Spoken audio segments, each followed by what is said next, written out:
Hey, everybody. Okay, so we're on to episode 2 of this series on what real recovery looks like after some type of infidelity, betrayal, or sexually compulsive behavior.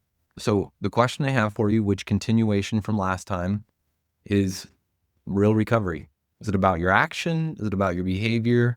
How do you measure it? We're going to be talking green flags, red flags. Let's jump back in where we left off.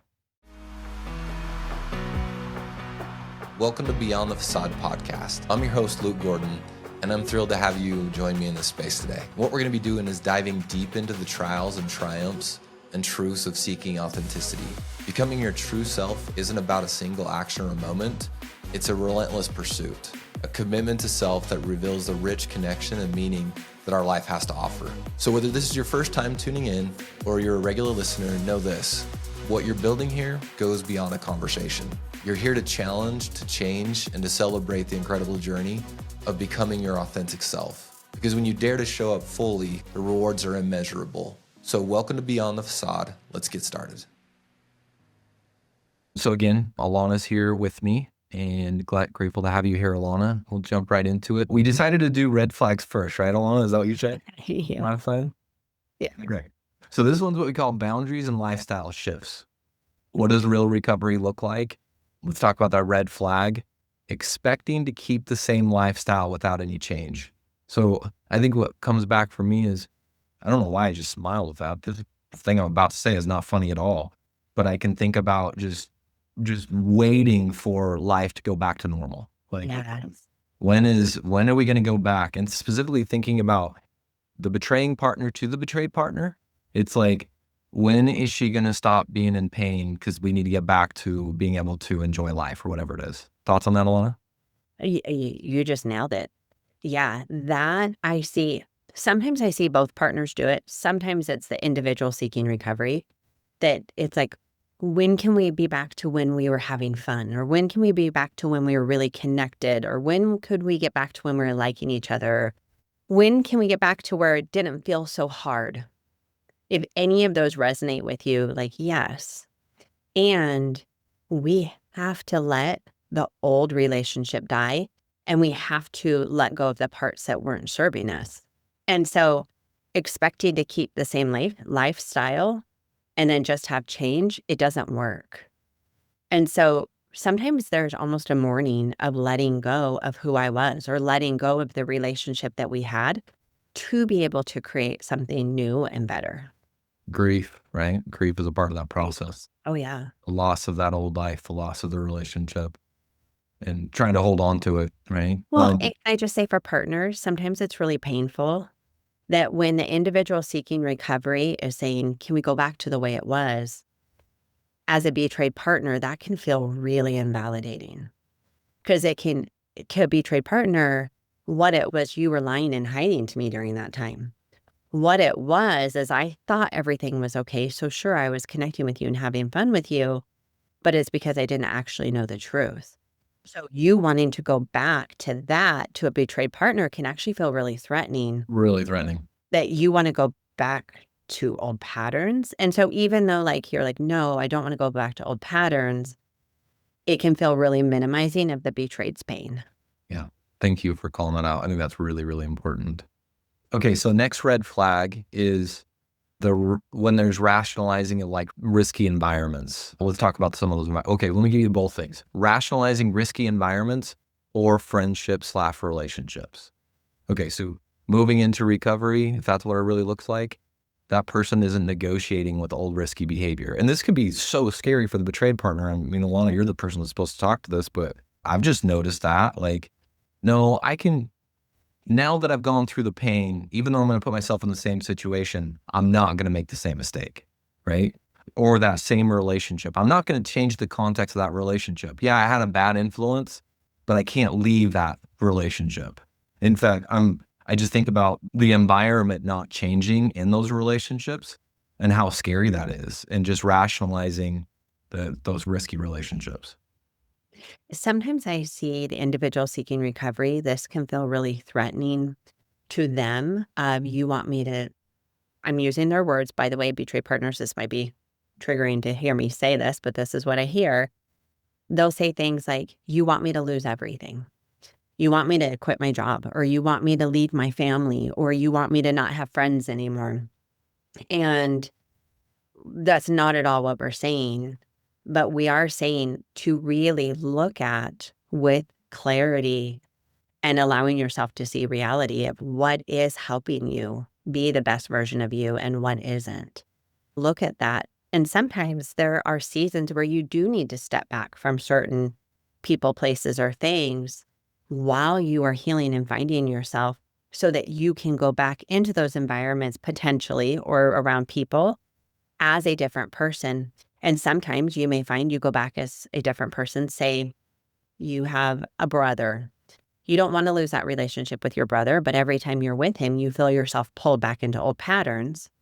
You might need to take a season and time away from that person while you really heal and find yourself outside of that relationship. And then you get to go back into that relationship with the said brother if you choose to and reestablish a new relationship. Yeah. And can go back to the way it was. And what are we doing? Like, I think about the healing journey. So much of this is an enmeshed experience between with the person did the betraying and the other people in their lives. Like, they don't know where they end and other people begin. Like, and then there's no boundaries. So yeah, a separation from those environments and those people is very appropriate. And of course, there's going to be a lot of rational, like, no, I can't make that shift. I can't make that change. So I'll do this, but not this. And I want to be really clear. We are not saying you need to go isolate yourself from everyone in your life, but to slow down and look at and analyze which things are hurting me and which things are helping me can be really wise to know where and how you need to establish more of those boundaries and need to establish more of your sense of self. Yeah.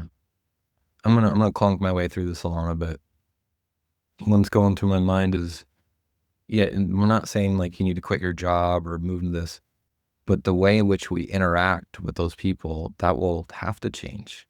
The way that we interact with the world and those people around us, the boundaryless places. And sometimes it's so painful because if I have nice guy syndrome where I don't want to upset people, I don't want to change the context of the relationship or the relationship itself. Yeah. Do you mind talking about that for just a minute? Because I think this could be so valuable because in my experience, a lot of the individuals I work with really do want to be a nice guy or a nice human, right? They really do desire that. But in this attempt to people please, they actually then behave in really unkind ways. And so, like, I've watched you really tackle this area of your life where you didn't feel like you could make changes with coworkers, or you didn't feel like you could change the dynamics of how you interacted with your family. Like in the beginning, that wasn't even an option for you. No, no. So I think if you are willing to go deeper into this, it could be really valuable for other individuals who are navigating this. Well, and it's funny because I want to tell you, like today, Alana, sorry, because you had early discoveries and I was over there defending all these people around me that didn't need to be defended. And you're over there going, you can see all these risky situations, how things would need to change. And I'm over there just protecting it when really you are the person that I need to be showing up for. So anyways, that's a side thing. I'm passionate about it as I think about it, having you explain it. But I can give you, there's so many examples, probably just two easy, quick ones, which was the way I would interact with coworkers or bosses at work, the opposite sex, but I already had rules of engagement, whether it was riding alone with the opposite sex in a car on a ride along for a sales call, right? I wanted to go on as life was normal, but that needed to shift. And I would rationalize that. And then luckily I had a really good therapist in you being boundaried in certain ways. And then finally I came around to understanding the risk, but I couldn't see it very well at first.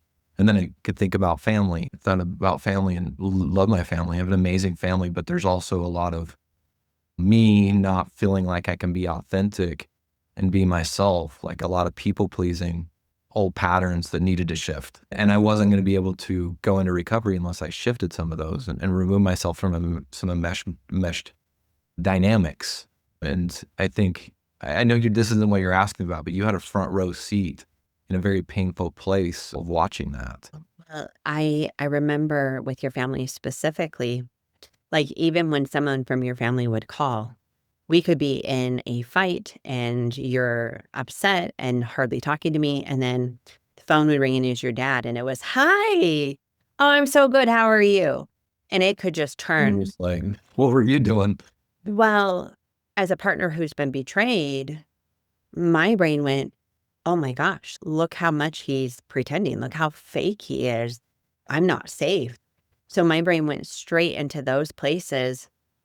And then we had a dynamic that I see occasionally where you wanted me to heal like, I had so many triggers I couldn't be around your family. It was so hard. I wanted you to be fake like I was being fake. Yes. I Yeah. wanted you to show up and put on a show like I was putting on a show, not even knowing I was putting on a show. And not even knowing that's what you wanted from me, but there was many requests of, will you just figure it out and be okay with my family? And in essence, that was, I need you guys to be okay so I could be okay. Yeah, And I just have empathy for younger you and younger me because we were in so much pain so much. and trying to do this whole lifestyle shift Changed so much at one time, right? Yeah. that I have empathy for us. And there was a lot of growing that needed to happen for both of us. So I just want to tie that in. So the thought here is the red flag is rationalizing risky environments or friendships. So it's wanting things to stay the same, the parts where change can't happen or slipping into old behaviors and feeling like nothing can be done about it. And so that's the red flag. We'll move on to the next one, Alana. Is that okay? Yeah. We might only get to like, I know. We only have 2 more red flags as an examples, and we know there's more out there around boundaries and lifestyle shifts, but we'll move through these ones. Okay, so this next one is making external promises, but not building internal guardrails. What does this sound like? Yeah, I'm not going to act out again. Not going to do that. But how?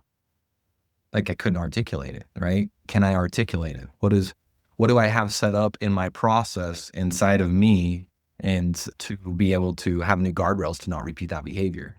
So a lot of promise making with not really anything to back it up. well, and the guardrails are like physical things in your environment, could be guardrails, some of your guardrails of what healthy behaviors are you adding to your life to heal. Guardrails are doing therapy and doing that deeper level work. Guardrails are all of the emotional work of you really learning how to manage your feelings and find ways to cope in healthier ways. So there's so many types of guardrails. So that could be a whole episode in even of itself of like, how do I have these guardrails? But making promises without having any substance behind them or sustainability will cause more damage to the relationship than has already been done. Yep, totally. Last red flag in this category of boundaries and lifestyle shifts is, do you want to say it? Yeah.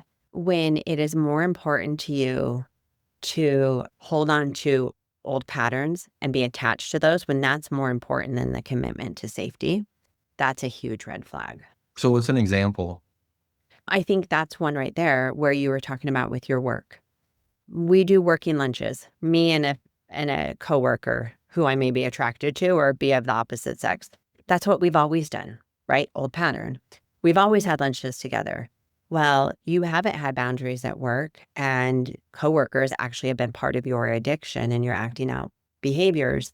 If you are committing to keeping those patterns alive more than you are committing to your own safety, that's where we get the red flag. Yeah, totally. Versus I'm committing to safety and I'm willing to have the uncomfortable conversations. I'm willing to build new patterns. I'm willing to make it a little bit harder in my day to day because it's going to make it easier in my long-term recovery. And I'm thinking Yeah. I'm thinking old patterns like people pleasing because that one keeps coming up. I could think of, okay, it makes sense because I've crossed the boundaries with people. I'm boundaryless with the opposite sex, that I would create some safety for myself by keeping physical proximity from them. So no hugs unless they're family, right? But my nice guy syndrome goes up and goes like, my attachment pattern is to people please, and I can't not hug somebody because that would offend them, right? So that attachment, that needing to people please somebody becomes more important than commitment that I make to myself to be more safe, or the possibility of understanding what I need to do to create safety for myself. Yeah, which pattern are we protecting? Is it the new one of safety, or is it the old one of people pleasing? Yeah. Yeah. Mhm. Okay. So now we talk green flags. See, we get to end on a good note. Yeah. And on a good note. Okay. So green flags, proactively removing triggers in an unsafe environment. It's not waiting around. It's actively searching for what will be the demise, what will be the destruction. How do I find that proactively rather than waiting to find it reactively? That's what somebody will do to be a green flag. I love when people who are going on a trip, before they go on a trip, they go, okay, here's my trip. I'm going to be in a new environment. Here are the potential triggers. Here's the potential downfalls. If I'm going to slip, this is what it would look like. And then they create a safety plan off of that. That is a beautiful green flag that really helps embody recovery. It reminds me of moving to Vegas, which was just crazy, 4 months into recovery. And then there was a lot of things that you could be seeing in Vegas that would be triggering. So it was proactively planning where I would drive to keep an environment safer instead of going certain places and then figuring out the hard way. Okay, I think you talked about the next one. Go on to the third one. We'll just say it out loud. Guardrails for work, travel, and social settings. So we gave the red flag to it, but the green flag is just building those in and knowing with clarity what they are. Like the Okay. 3 circles that we do, that can be also helpful here. I'm glad you're here to talk about this next one, this next green flag, because I feel like it's such a hard one for a trade partner because it can come across as just the way it is. But a green flag is creating like healthy rhythms. We call it our daily dose in phase one. We call it like outer circle behavior, self-care. But that person makes a priority the things that keep that healthy rhythm in their life, keeps them emotionally sober, mentally fit and awake. Sleep, nutrition, exercise, whatever it might be, that becomes the priority so they can attend to other things in their life. That's a green flag. Well, on the surface level, like every betrayed partner wants that.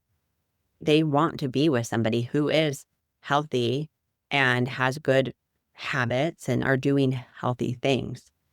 But with the betrayal, sometimes that can feel like your partner was already so selfish in the hiding and acting out that now they're going to spend more time just focused on them. That can feel really dismissive, or it can activate those abandonment wounds that are very active right now. And so it is really making sure, because sometimes I will see individuals swing so far into being healthy that they almost obsess about that healthiness and still abandon their partner. And so you can get that swing, but also for the betrayed partners, I just have a lot of empathy around when you see them taking time for themselves, how that can activate those abandonment wounds, and recognizing what is that healthy level and that it truly is essential for them to be able to show up for you. To be able to give someone to someone else, you have to be able to fill your own cup too.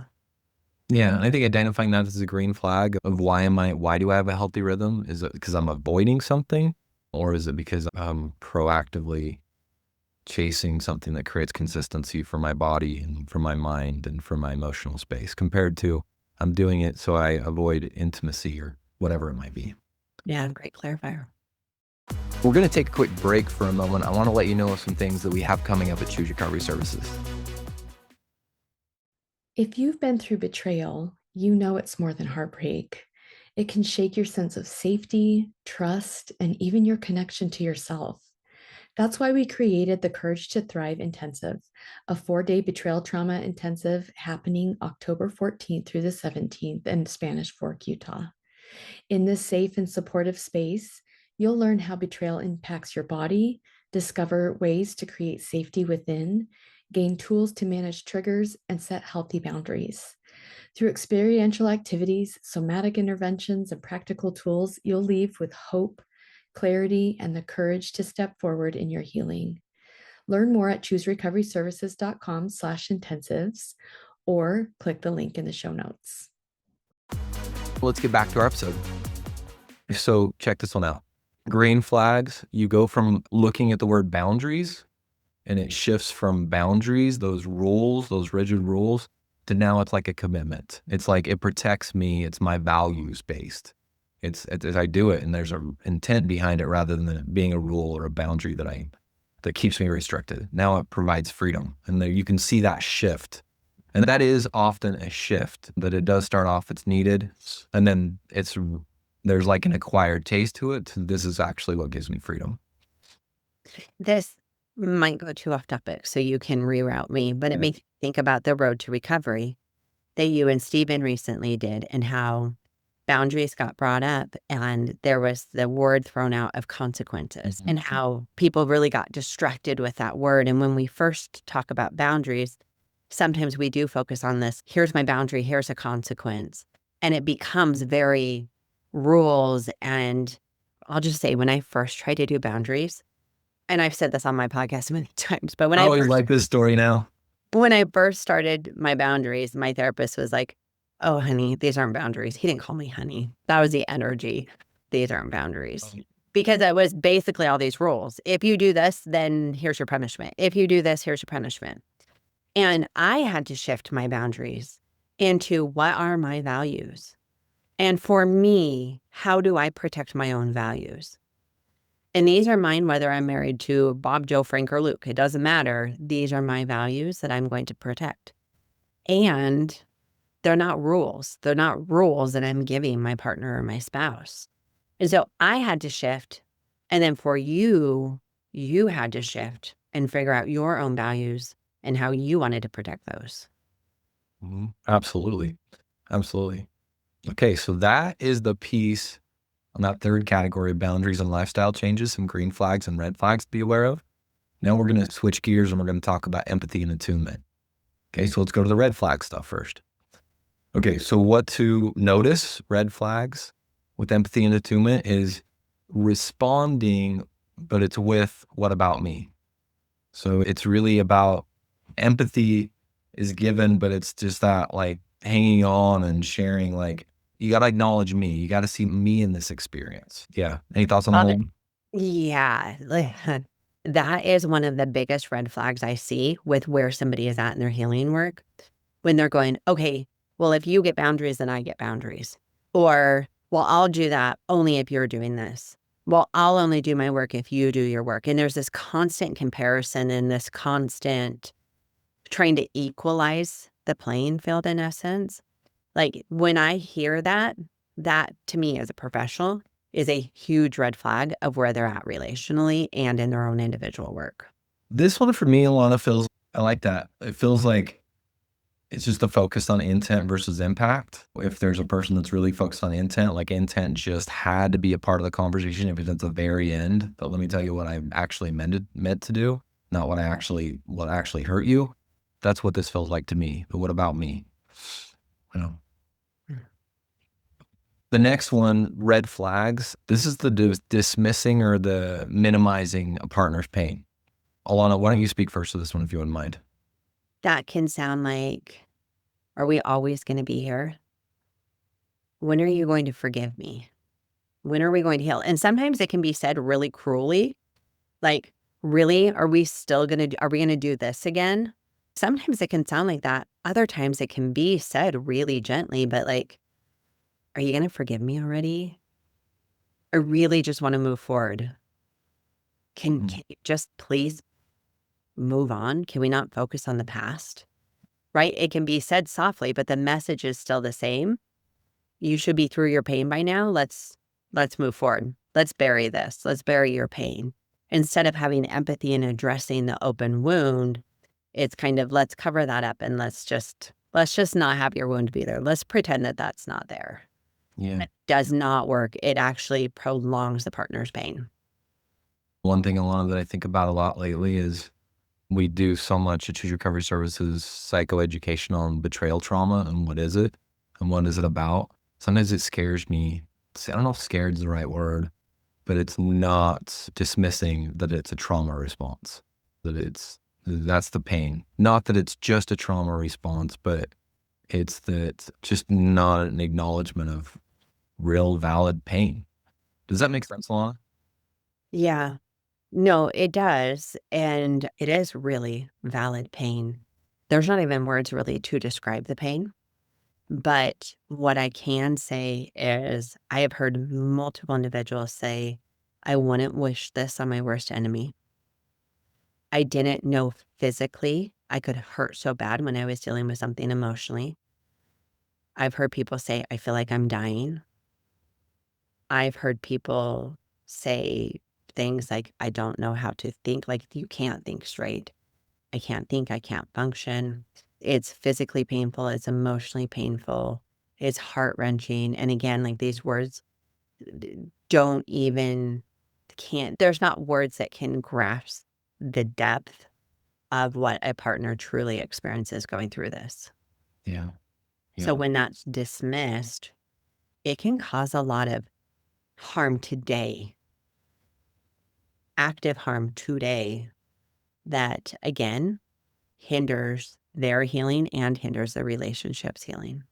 I think that's why I appreciated so much the work that you guys do at APSATS. I know you're part of that, is the just the education on the what is actually going on. Not being able to understand it, but more of what is actually happening. Well, yeah, because I even see therapists where their tendency is to try to move the partner forward. And the more that they try to push a partner forward, the more that they actually don't move forward. So being able to create the safety and environment so a partner can heal and move forward is the quickest way to recovery and Yeah. healing. Around the empathy and attunement part, I don't think we have to spend a lot of time on this one because we've talked a decent amount about it. No, actually, we haven't. I'm missing the first word from my notes. Blaming the partner for being too sensitive or not moving on. So we did actually technically talk about it, but it's a misdirection. It's redirecting it to the partner being their fault. So not attending to actually what the change needs to be. Yeah, like I think of Darbo. Darbo deny what the partner said, deny, attack. It's me to Attack is like you're too sensitive, you're not moving forward. V is or R, reverse victim and offender. So by the end of the conversation, the partner who is hurt and betrayed is now defending or trying to say they're not too sensitive and try to get their pain seen, and then oftentimes ends up apologizing themselves. Yeah, you've shifted it off of the person who is harmed to now putting the blame on the person who has been injured. Yeah.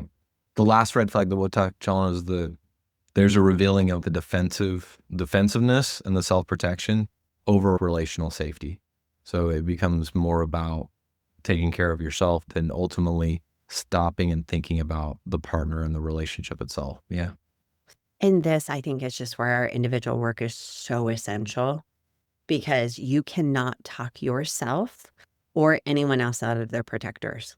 I don't care how good of a therapist you are. Like, I can't talk anyone out of their protectors. We can heal protectors, and then the protectors can put their weapons down and put their walls down, but you cannot talk people out of their protectors. So if you are noticing a lot of defensiveness and self-protection in you, that is a call to do the individual work to heal those parts. Yep. Yep. Alana, you want to touch on the green flags with this? Yes, listening without defensiveness.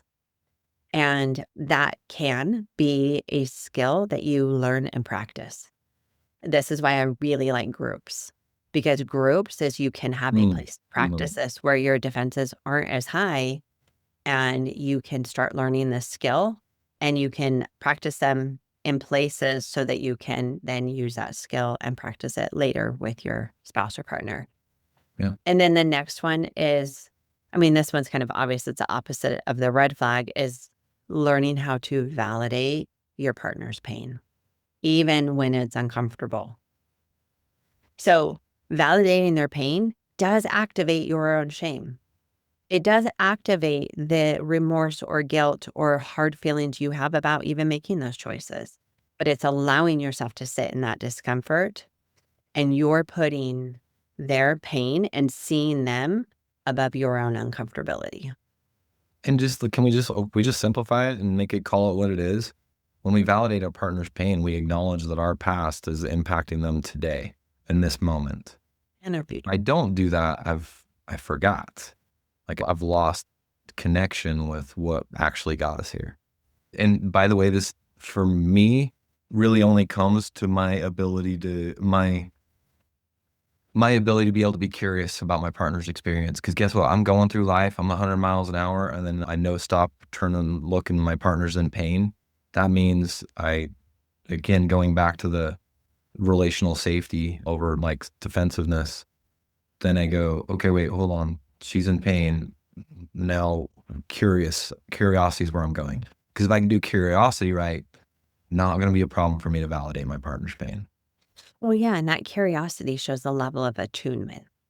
Mhm. I'm attuned. And I like the word attunement because I think of an old radio, the ones where you had to twist the dial to get the station that you wanted. Like I remember lived in Portland, Oregon, and I loved called Z100 at the time, and it was 100.3. And on the radio, if you went to Oh, you remember 100.5, that? oh, I thought it was so cool. You went to 100.5, you couldn't get the station. 100.1, you couldn't get the station. You had to have it 100.3. And that's where you got it. When you're attuned to your partner, you literally are tuning your dial to see them, hear them, feel their energy. And when you're going 100 miles an hour, you can't be attuned to them. And so it is that slowing down, asking questions, turning your dial to tune into them. Can I complicate the analogy just for fun and because I like it a lot? Here's what I meant. Here's what I hear men say, the betraying partners say often. He's like, it's like she moved the goalpost, she moved the goal. And I'm like, and for me, I like there's a level of I get it. There's a level of understanding the struggle of this. But then I'm like, not moving the goal. You just have to get attuned to her. You just have to actually do the work of figuring out where she's at. Like you said, adjusting the knob and just understanding what her experience is. And that's, welcome to relationships, right? Welcome to seeking to understand. Well, and part of it too is as a betrayed partner, what you need in the beginning sometimes is just so survival mode that you don't really know what you need. And then as you really start to do your work, you start to recognize what your own values are and what your needs are, and you start recognizing what your worth is. And so it can shift because that the betrayed partner is healing and learning and growing. So what they're asking and what they're requiring absolutely could shift because they are growing and healing and changing. And so are you going to allow your partner that opportunity, your partner who has been hurt, are you going to allow them room to grow and heal?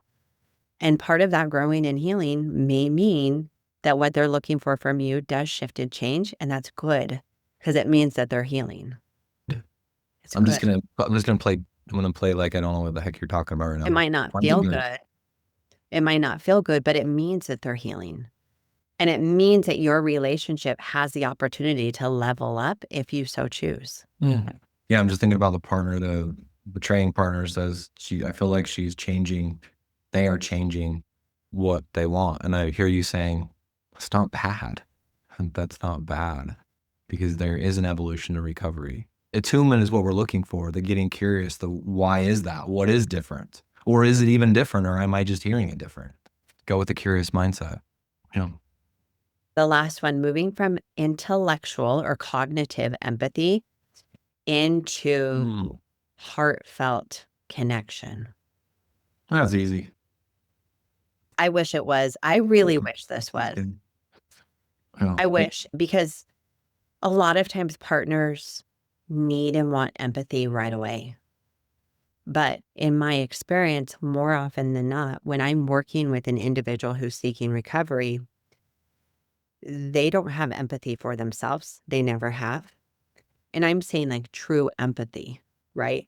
Not giving yourself free passes, but actually love themselves and care about themselves and can see themselves.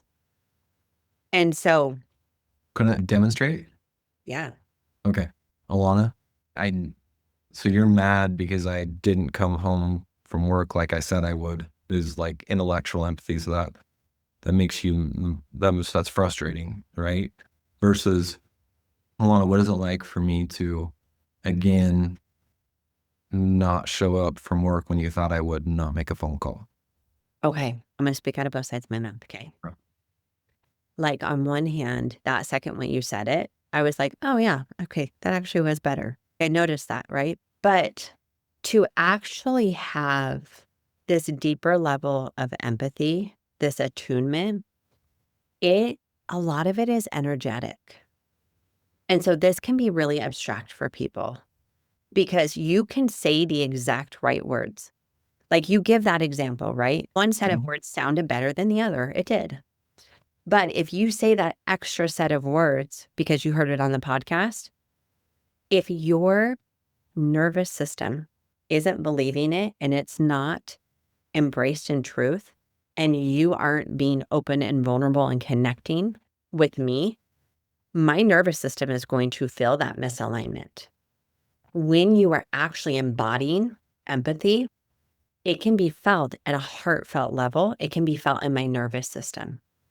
So even if you said the wrong words and said it clunky, but you were emotionally attuning, I would feel that. And so sometimes we listen to podcasts and we get so caught up in saying and doing the right things or saying the right words. But really, when we move from intellectual empathy into this embodied empathy, into this greater level of attunement, it is so heartfelt that you don't even have to do it right or do it perfectly because your partner feels it. I just picture like intellectual empathy. You like have your sword and your shield right here, and you're talking to somebody. And I picture heartfelt empathy of I'm going to set it down, and I'm going to do the thing where I leave myself most vulnerable to being really seen. And I don't know how this is going to go. I don't know I don't know if and I think that's the energy that is felt by a partner, is that they're vulnerable. They're there. Hell, they don't have to acknowledge that in that moment. I'm not saying that's going to be their response. Hey, I see you that vulnerable. What were you going to say, Lana? No, yes, that level of vulnerability, and it's letting go of control.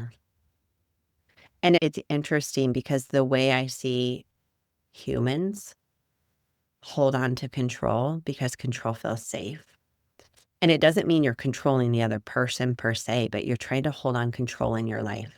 So when I'm trying to manage the outcomes of the conversation, or I'm trying to manage my partner's feelings, or I'm trying to manage the experience and how it will turn out, I'm gripping onto control. But when I let go of the outcome and I step into vulnerability, I am letting go of control and I'm bringing my walls down. And that actually allows me and my partner to see each other. Oh, that. There's a beauty in that. And it's scary. So scary. So scary. It kind of reminds me of the one where you're right. It's an energy.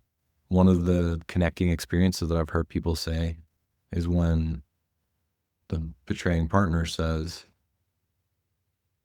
I can see you and I don't even know what to say right now.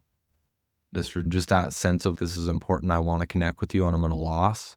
Because if there's a feeling of energy, if that sincerity that exists, that heartfelt connection, notice that there's no words that are solving a problem, right?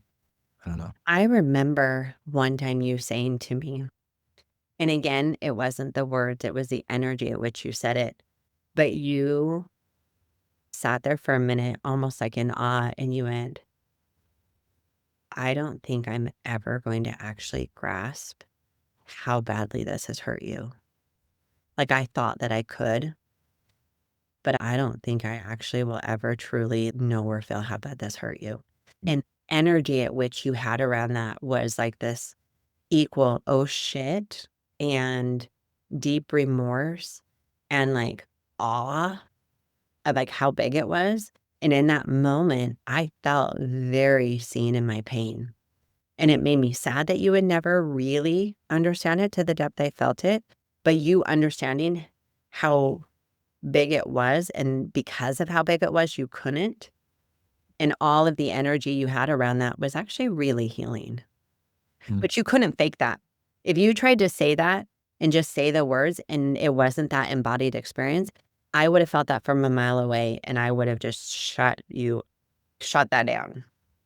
What is the word that's escaping me? Performative empathy. intellectual empathy and performative empathy, the same thing. Not necessarily, Are they because I different? think sometimes you can have intellectual empathy as you're learning how to embody That's empathy, true. Very, very true. Very true. where performative is you're putting on a show. Yeah. You're just trying to do it to, again, manage the outcome and get the result you want. Yeah. Yeah. Okay. Thanks for saying that. Yeah. I like that. And that's where that's where the somatic work for the men that I work with matters so much, because they're just like, why can't I get the script right? Well, you can't. It's because you have to actually get in tune with your body and notice how your body's responding. And there's going to be energy that comes from that experience once you're in tune with yourself, rather than intellectualizing everything. Okay. Okay, guys. So that is part 2 of this podcast series on what real recovery looks like after some type of betrayal. So next time we're going to jump into, because this is what we've covered. If you want to go back and listen, last time we covered honesty and transparency, red and green flags.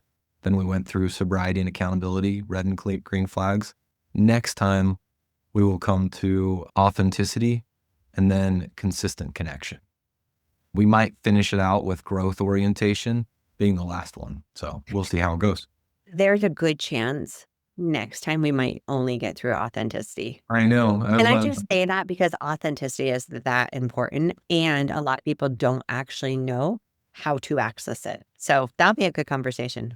And these red flags are going to be fun to talk about. Okay. It was good to spend time with you all. Take care, and we'll talk to you soon. Hey, thanks for joining us today. If this is something that you connected with, I'd love to meet with you more and talk about it. So what you can do is go to chooserecoveryservices.com or check the show notes. And there what we can do is set up a quick conversation meeting. Thanks so much for listening to Beyond the Facade, where we unmask the authentic self.